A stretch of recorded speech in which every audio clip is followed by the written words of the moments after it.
Hi, Timothy Unkert here, and in this video, I'm going to discuss the while loop in C.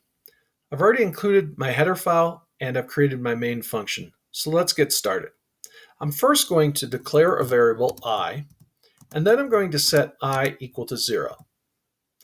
Now I'm going to run my while loop. I'm going to say while, and then I'm going to put the condition inside the parentheses that my while loop should run on.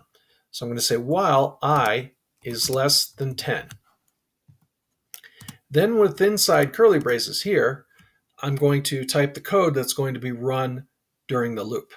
So what I'm going to do is print f, and I'm going to print out I. So I'm going to do a %d because I is an integer, and I'm just going to do a /n to move down to the new line. And I have to remember to pass in I, and I'm going to close that line with the semicolon. The next thing I do is very important. I'm going to increment I.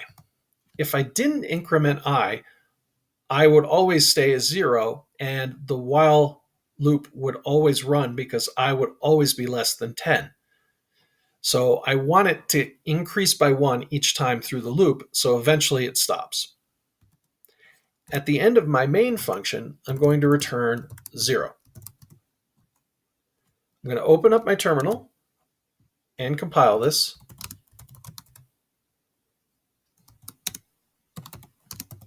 And let's output it as while loop. Okay, now let's run while loop. And you see it prints the numbers 0, 1, 2, 3, 4, 5, 6, 7, 8, 9. All the numbers that I is less than 10. And then the loop stops.